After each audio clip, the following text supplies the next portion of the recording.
Boa noite, tudo bem? Eu acho que convém a gente esperar um pouquinho. Deixa, como é que Tranquilo. tá aí? Tá O teu tá falhando um pouquinho, bem? Uhum.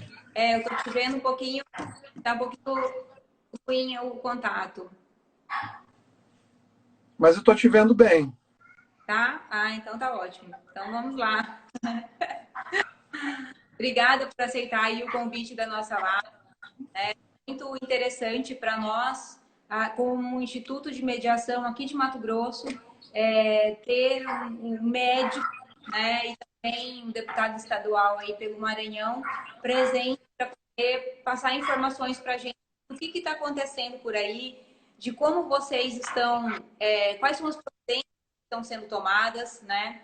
Porque quando eu te fiz o convite, um dos objetivos da Mecom Brasil como uma escola de capacitação de mediadores é justamente nós abrirmos espaço para ouvirmos diferentes posicionamentos, né? Então, Uhum. a ideia é justamente essa, é conectar com pessoas, não com um propósito de julgamento das medidas que estão sendo tomadas, mas sim de acolhimento dessas ideias para ver que providências que podem ser tomadas aí, né, dentro do atendimento da necessidade tão diferentes que estão surgindo, né? Necessidades que se chocam aí entre a economia e a saúde, né? E então eu queria ouvir de você, deixar esse espaço aberto para ti e saber qual que é o teu posicionamento, como essa tua visão como profissional da saúde também está sendo aí no seu estado, doutor. Perfeito. O grande debate que existe hoje é o debate da saúde versus a manutenção da economia. A economia ela tem sofrido, mas muito mais do que ela, o sistema de saúde. Ninguém estava preparado em nenhum lugar do planeta Terra para uma crise de saúde desse tamanho, com esses precedentes. Nem os Estados Unidos já chegaram lá a mais de 800 mil infectados, passaram de 50 mil mortos. Quando você faz uma projeção mental e começa a pensar que existem 50 mil pessoas mortas só em um país, imaginar em um estádio de futebol cheio de pessoas mortas, é uma coisa que tem um impacto grande, um peso muito grande. Né? Então, não deixa de ser uma primeira consideração que a gente tem que fazer quando vai só pesar as coisas. E aí, nessa situação onde há uma fragilização da economia e um tensionamento máximo aí do sistema de saúde, para nós é um momento difícil. Primeiro, porque para fazer saúde você precisa da economia funcionando. Para fazer a economia funcionar, a iniciativa privada ela tem que estar trabalhando e não está. Para o governo fazer investimento, ele precisa de imposto. E aí tem muita coisa. Espera aí só um pouquinho. Ô, papai lindo, vem cá, você quer sentar? Então, quando tem a Cecília diz oi, diz oi, peraí, diga oi, filha. Diz oi. Oi. Oi. Vai lá na mamãe, tá? Oi, Papai está aqui Cecília. conversando. Tudo bem? Esse aqui é o Guilherme, tudo bem? Leva ela aqui para a gente poder conversar, tá? Claro. Beijo, amor. Ai, confusão. Ai, ai, ai. Calma, calma. Deixa, tu fica quietinha É a aqui. mesma coisa. Tu fica quietinha. Fica quietinha, né? Então o papai vai conversar aqui um pouquinho.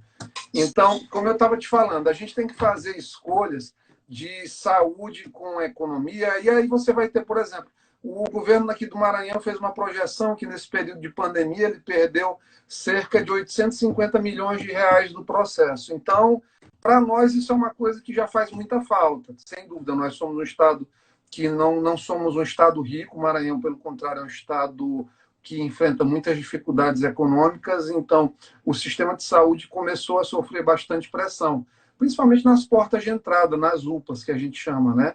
Então, isso tem impactado o aspecto emocional da população. Nós já estamos aí com mais de um mês de confinamento, então, questões como, por exemplo, depressão, violência doméstica, são todos esses pontos que têm que ser salientados, porque tem ocorrido também um aumento de incidência de problemas como esses. Então, são situações também. E aí a vulnerabilidade das pessoas, da sociedade. Aqui nós temos também, voltando, uma população que, em média, 40% da população sobrevive com uma média de R$ 500 por mês, o que é muito pouco e fragiliza também. E aí, dentro dessas situações, há o medo e a desinformação, que são fatores que você sabe, Rebeca, que dificultam muito hoje a nossa forma de interagir em sociedade. A gente não sabe mais, porque a gente tem tanta fonte de informação que a gente, às vezes, a gente fica sem poder saber escolher, de fato, em que acreditar. Então, são coisas que vão complicando o nosso dia a dia, a nossa rotina, e, diante disso, a gente precisa ter uma postura, enquanto lideranças que somos, parlamento, chefes de executivo, assessores dos executivos, o próprio empresariado, o grande empresariado, precisa ter uma postura de liderança mesmo. Hoje nós tivemos uma reunião, por exemplo, com o sindicato de escolas aqui de São Luís, porque a maioria das escolas ou não está dando aula ou está fazendo na modalidade de AD com resultados muito ruins. Então, há uma pressão muito grande, muitos pais perderam faturamento, fontes de renda, alguns estão, inclusive, desempregados, e é óbvio que isso gera um desequilíbrio, uma relação que é uma relação contratual de direito civil, mas também tem um fundamento de consumo, porque, querendo ou não, existe um resultado objetivo, que é a entrega de conteúdo que não está sendo feita. Então, a gente pode criar paralelos também para trazer isso aí para uma relação de direito do consumidor. Tu quer aparecer, né? Tu gosta aqui da câmera. Então, o que acontece? Quando a gente tem essa relação também levada para o consumo, hoje mesmo nós apresentamos um projeto de lei para poder fazer uma redução dos valores das mensalidades, tendo em vista que o sindicato das escolas eles não têm facilitado, eles têm sido muito intransigentes, salvo algumas exceções que têm ocorrido aqui, mas, de toda forma, a gente continua fazendo essa negociação e também fazendo a pressão do ponto de vista político popular. A gente tem colocado a população realmente para se levantar contra essa situação, esses desmandos, e eu acho que esse aí o papel parlamentar. As lideranças hoje precisam ter uma mudança de postura, e essa mudança postural é o que vai fazer a diferença nesse momento.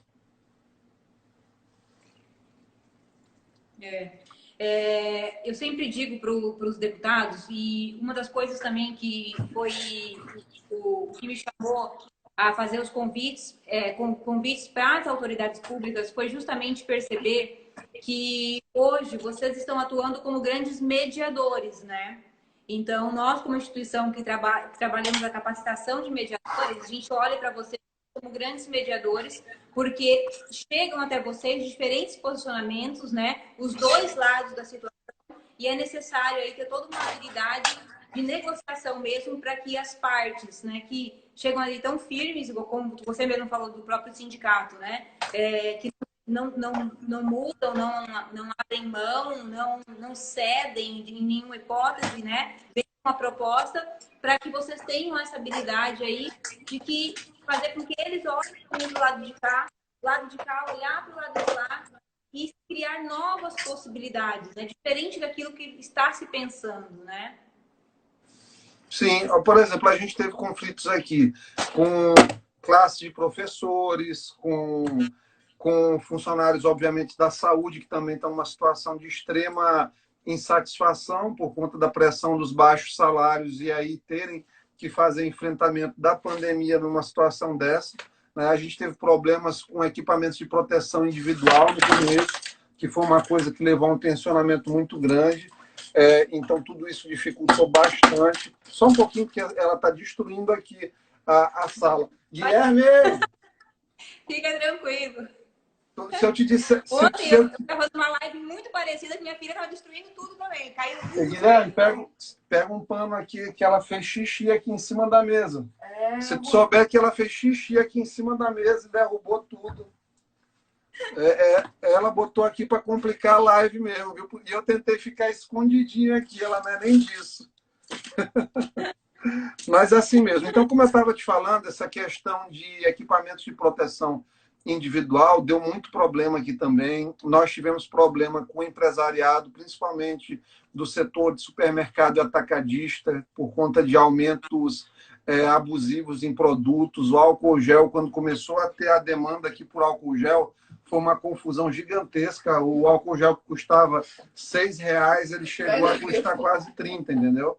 Então, isso foi uma coisa que a gente teve que colocar PROCON, fazer uma intervenção em cima disso. Então, são situações que a gente enfrentou e vai continuar enfrentando, porque esse momento é muito complicado. Esse momento é muito complicado. As pessoas elas estão no limite psicológico também. Então, isso aí, do ponto de vista da mediação, todo mundo está achando o tempo todo que está fazendo o máximo possível e é um dificultador dentro do plano das relações aí de consumo, das relações de direito civil também. E a questão de aluguel, você deve estar acompanhando isso aí também. Os shoppings fechados, eu não sei se estão fechados aí, mas aqui estão fechados. E eles conseguiram uma liminar na maioria dos shoppings aqui, que os donos das lojas não vão pagar aluguel nesse período de fechamento do shopping. Mas isso é uma coisa também que foi difícil, né? Então foi difícil. E é o tempo todo isso, as pessoas no limiar do tensionamento, ninguém quer perder. O brasileiro tem essa dificuldade até antropológica mesmo, assim, na nossa raiz. Todos nós queremos sempre estar em vantagem, obter alguma vantajosidade dentro de uma relação, e é um momento que todo mundo que todo mundo perde. Não existe ganha-ganha nessa situação e não pode haver também vencedores e perdedores. Aqui, na verdade, para harmonizar, para a gente ter uma pacificação social de toda forma, a gente precisa saber que todo mundo vai ter que ceder um pouquinho. Todo mundo vai ter que ceder um pouquinho. Nós aqui, por exemplo, a gente que trabalha com política, começa a ter uma despesa maior com assistência a outras pessoas que ganham menos do que nós. Todo mundo está fazendo a sua parte. A Assembleia Legislativa aqui fez uma ação em que o presidente da Assembleia, junto com os demais deputados, nós fizemos uma compra de 100 mil cestas básicas para a população. Agora, cada deputado vai fazer distribuição de 2.255 cestas nos diversos municípios do Maranhão. Alguns deles foram recentemente atingidos por enchentes. É uma população que tem um cenário social muito adverso. Então, são situações que está todo mundo no limite. A gente está o tempo todo com casa cheia, operando com poucos funcionários. É como se você tivesse um restaurante nessas condições. Então, o nível de estresse dentro dele sempre vai ser maior.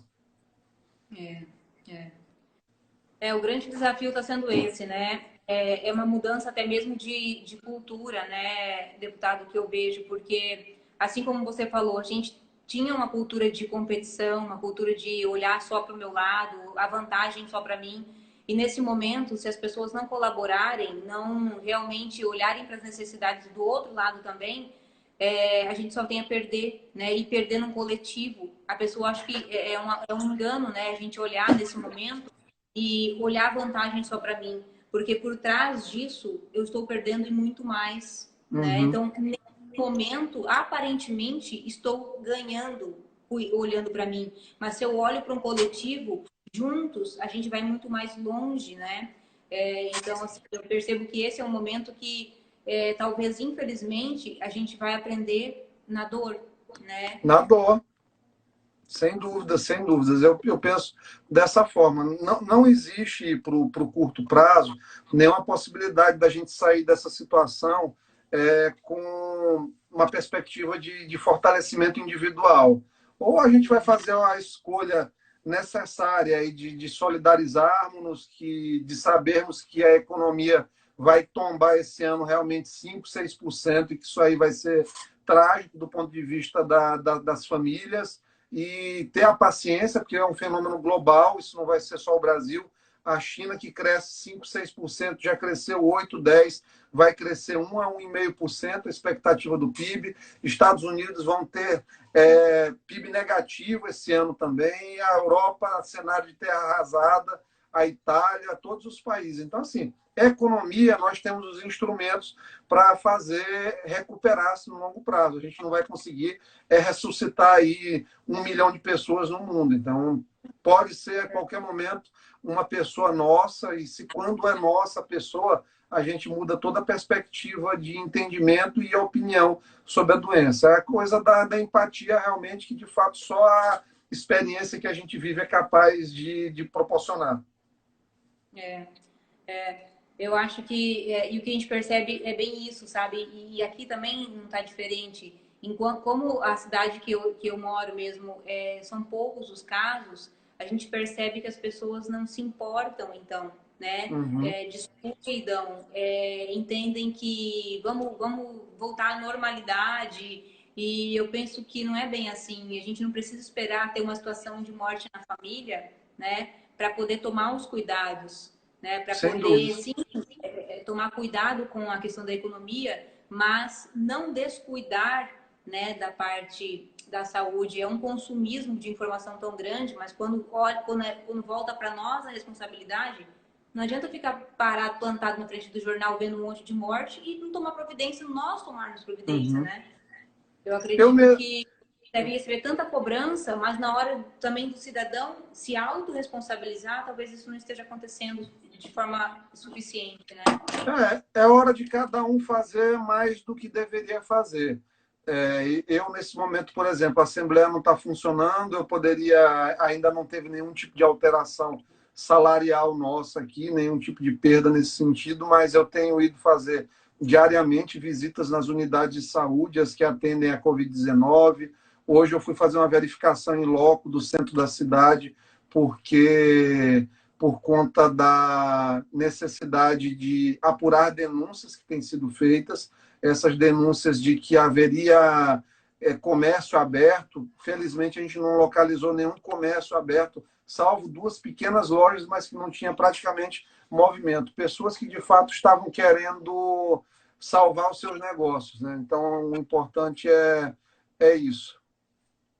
Uhum, uhum. Eu estou tentando. Chegou uma pergunta aqui, na verdade, eu não estou conseguindo tirar ela da sua frente aqui. Mas aqui alguém está comentando uma coisa. Na Vila, Na Luizão Vila tem uma comunidade. Luizão, nós estamos fazendo um plano de distribuição aqui dentro de São Luís, dentro da parte que nos coube, para atender o máximo de pessoas possíveis. A região aí da Vila Luizão, ela certamente vai ser contemplada.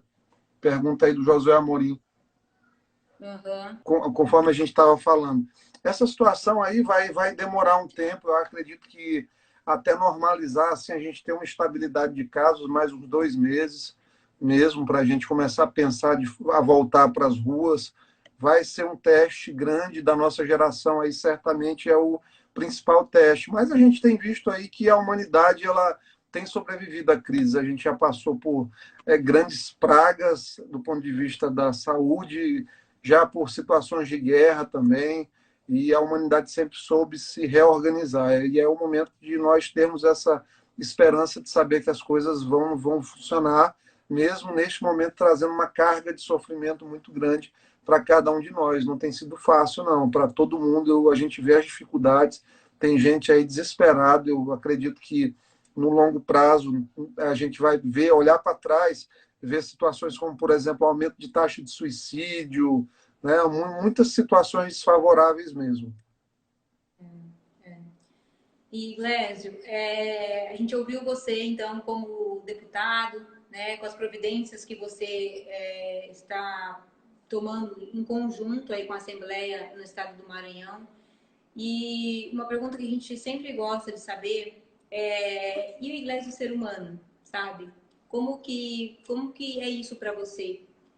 Há um medo, há a sua família, há uma preocupação, sabe? Como que está a situação aí por trás dessa camada deputado que você é aqui fora?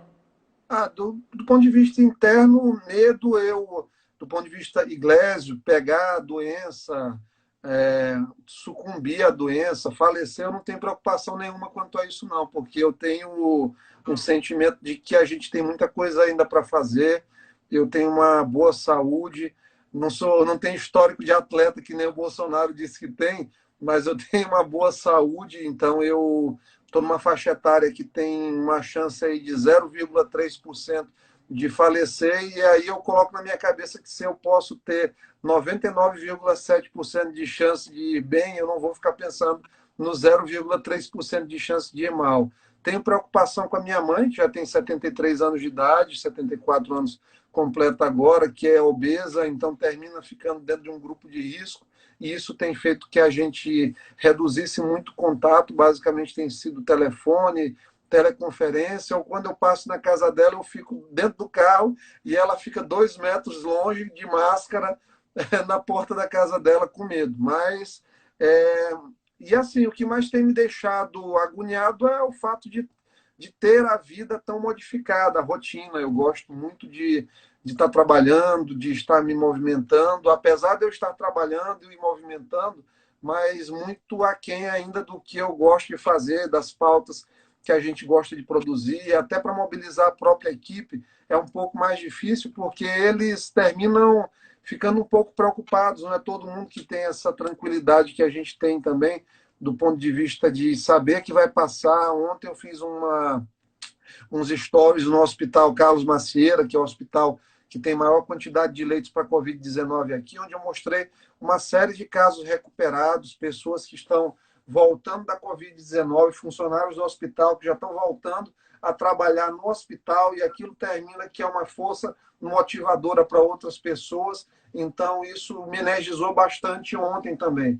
O fato de ter certeza que a gente vai passar por isso e que a gente vai entender muito mais o significado mesmo de solidariedade, empatia, tenacidade e respeito à vida. Acho que vão ser grandes lições que a gente vai aprender durante esse período de pandemia tão difícil. Acho que é isso, né, deputado? A gente agradece, então, a tua presença, você prontamente aceitou o nosso convite para a live. E nosso intuito é esse, de ouvir você, ouvir, estar mais perto das autoridades públicas, porque eu entendo que, como grandes mediadores agora, espero que vocês tenham muita sabedoria para poder lidar com essa situação toda, né? Mediar esses diversos posicionamentos, essas diversas necessidades que chegam aí até vocês, para que se encontre um ponto de equilíbrio que seja saudável para todos. Maravilha. A live vai ficar disponibilizada, as imagens vão ficar disponibilizadas? Ela fica, doutor Iglesio, nós vamos baixar ela, ela fica agora por 24 horas nos stories, né? Uhum. Mas a gente baixa, colocamos no YouTube também, Legal. para quem quiser assistir posteriormente. E na próxima semana, a TV Cidade Verde de Sinop, no Mato Grosso, ela faz a retransmissão da nossa live para a cidade, né? Maravilha. Então, o pessoal ainda na cidade de Sinop, eles têm a oportunidade de assistir na tela da televisão, né? Maravilha. A nossa live. E o pessoal às vezes fala, nossa, a gente queria comentar, só que para a televisão, os comentários acaba que ofusca bem o rosto da pessoa que está com a gente na live. Então, a gente suspende os comentários justamente e com o intuito, na verdade, é de abertura para escuta mesmo, né? Então, a gente deixa os comentários aí desativados. Mas eu tenho certeza que posição aí, né? Como você se prontamente responde a gente sempre, para oferecer esse acesso para as pessoas que precisam de ti aí. Tá bom, obrigado. Eu te agradeço muito. Um abraço grande para todos os matogrossenses e aí para Sinop, a terra do Rogério Ceni, grande goleiro. Agora falei. Ídolo São Paulino. Obrigado, viu, Rebeca? Um abraço a todos vocês aí. Eu que agradeço. Manda um abraço para as crianças aí também. Um beijão. Pode deixar, vou limpar o xixi agora aqui. Tchau. Até mais. Tchau. Até mais. Obrigada. Tchau. É isso, pessoal. Muito obrigada por ter acompanhado a nossa live. Agora ela vai ficar disponibilizada por 24 horas nos nossos stories, também com o Brasil. E também vai ser retransmitida pela TV Cidade Verde Sinop, em Mato Grosso. No YouTube da Mecom Brasil, a gente vai disponibilizar aí também nas próximas semanas para que vocês possam estar acompanhando o posicionamento e o que motiva os posicionamentos do ser humano, médico e deputado estadual pelo Maranhão, doutor Iglesias. Ok? Uma boa noite para vocês.